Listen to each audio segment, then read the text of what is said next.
Bueno, el título de la presentación de hoy es acerca de la enseñanza y el aprendizaje del cálculo mental en la escuela primaria.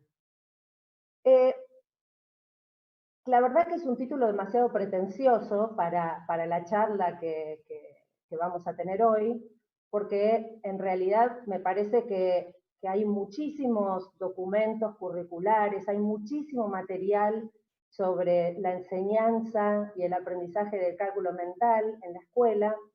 Entonces, más allá de detenernos en cómo enseñarlo, lo que voy a plantear es una reflexión acerca de por qué le damos tanta importancia a la enseñanza del cálculo mental en la escuela primaria.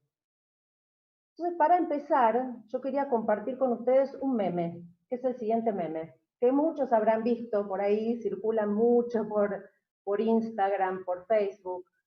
En este meme, la persona escribe el cálculo 18 menos 9 y después de intentar aplicar un algoritmo para resolver esa resta de manera correcta, termina con el mismo cálculo, 18 menos 9.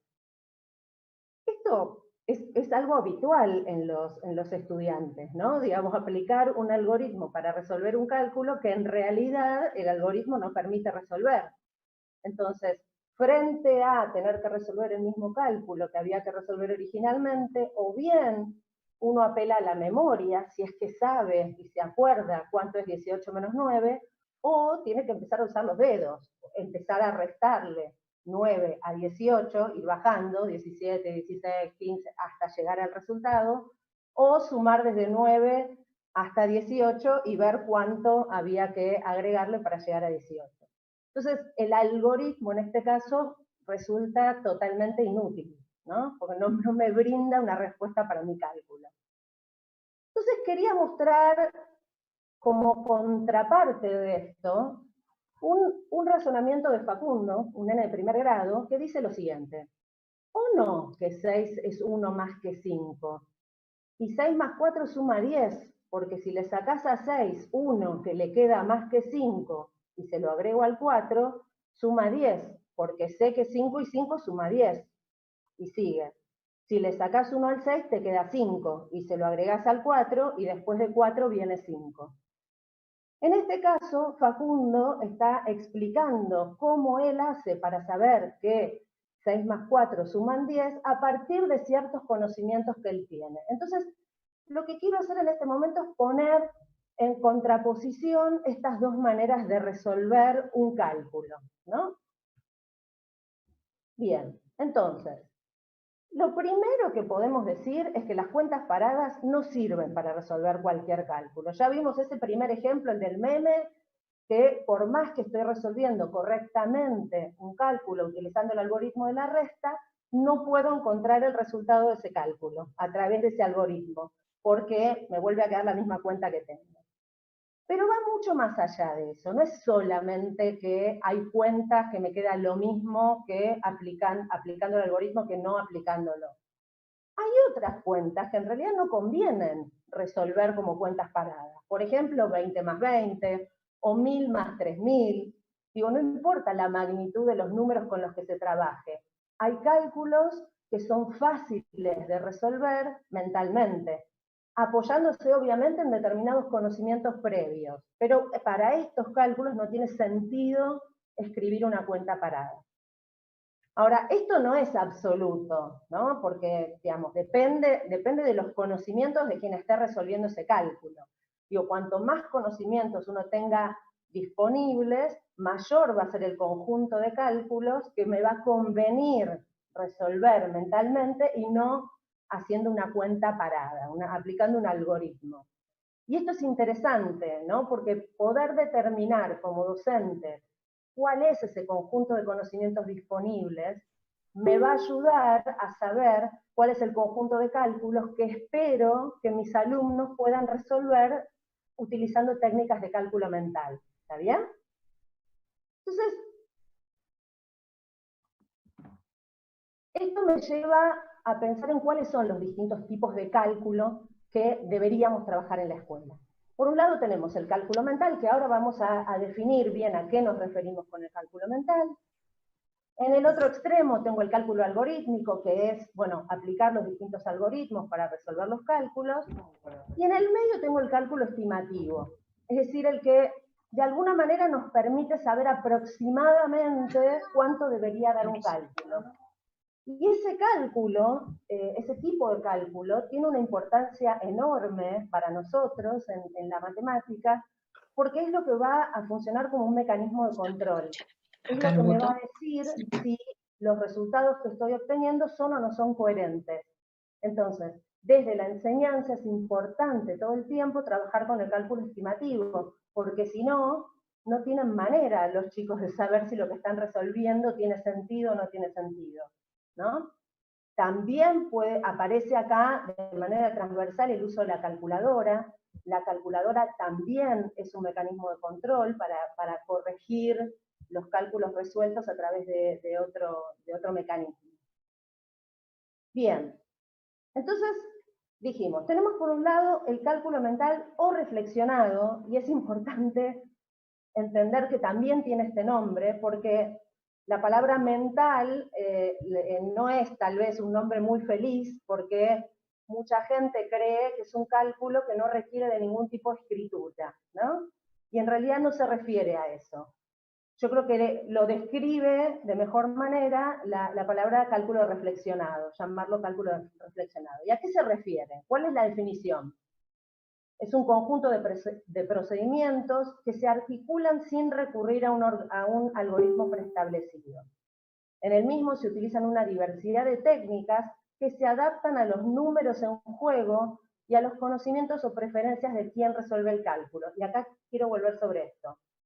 Depende de los números en juego, según los números que tenga y según el cálculo que tenga que resolver, me va a convenir usar alguna estrategia u otra tal vez, ¿no?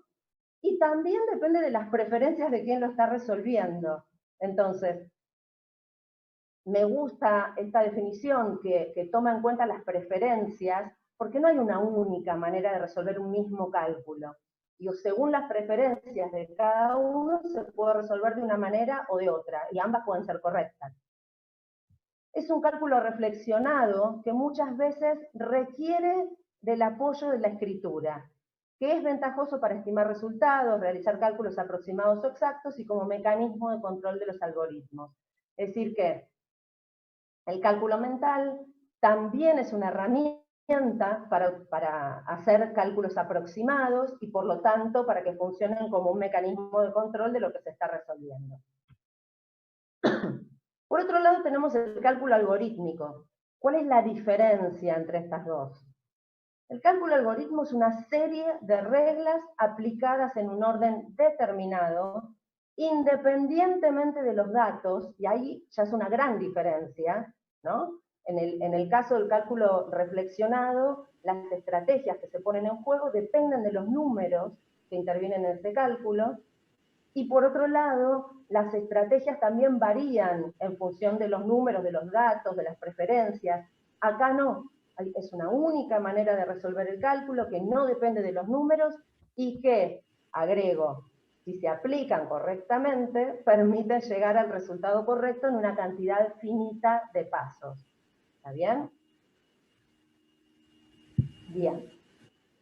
Entonces, una vez que tenemos estas dos definiciones, vamos a seguir reflexionando sobre esto. Volvamos al caso de Facundo, ¿no? Facundo que hizo toda una gran explicación para ver por qué 6 más 4 es igual a 10. ¿Qué es lo que pone en juego Facundo? Lo primero que puedo decir es que Facundo dispone de un repertorio de cálculos memorizados. Es decir, él sabe que 5 más 5 es 10.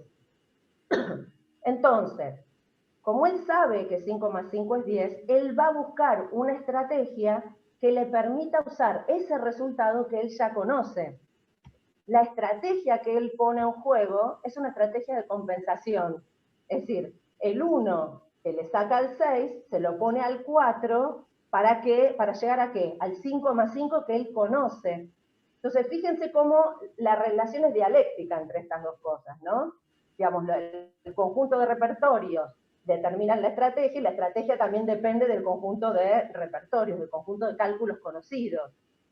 Él tuvo que llegar al 5,5 porque ese es el cálculo que él conocía. ¿Está bien? Y matemáticamente, ¿qué es lo que él hizo? Que de ninguna manera se espera que un chico pueda escribir esto, pero es interesante interpretar matemáticamente qué fue lo que él hizo. El S6 más 4, en realidad, ¿qué hace? Él lo transforma en un 5 más 1 más 4. Es decir, él desarma ese 6 como un 5 más 1. Y después asocia el 4 con el 1 para llegar al 5 más 5. Estas escrituras, que obviamente en el caso de Facundo no van a estar disponibles, pero son interesantes para poder trabajar en la escuela. Es decir, cómo a partir de transformaciones de las escrituras uno obtiene cálculos equivalentes. ¿Sí? Entonces, el 6 más 4 es equivalente al 5 más 1 más 4. ¿Por qué? Bueno, porque se desarmó el 6 en el 5 más 1. Y al asociar dos de esos sumandos se obtiene el 5 más 5, que es otro cálculo equivalente. Esta noción de equivalencia de cálculos, si bien no es una noción que se utilice en la escuela primaria, es una noción muy, pero muy importante a medida que se va avanzando en la escolaridad. Incluso cuando se trabaja con ecuaciones.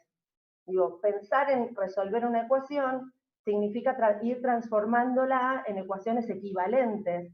Y la transformación en ecuaciones equivalentes tiene que ver justamente con aplicar propiedades de las operaciones para poder ir reescribiéndola de otra manera. Entonces, es una noción muy, pero muy importante para trabajar en la escuela.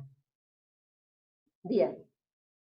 Entonces, en principio pareciera, por como yo lo estoy planteando de manera tan dicotómica, pareciera que el cálculo mental y el algorítmico son cosas totalmente opuestas, pero en realidad el cálculo mental abona al aprendizaje del cálculo algorítmico.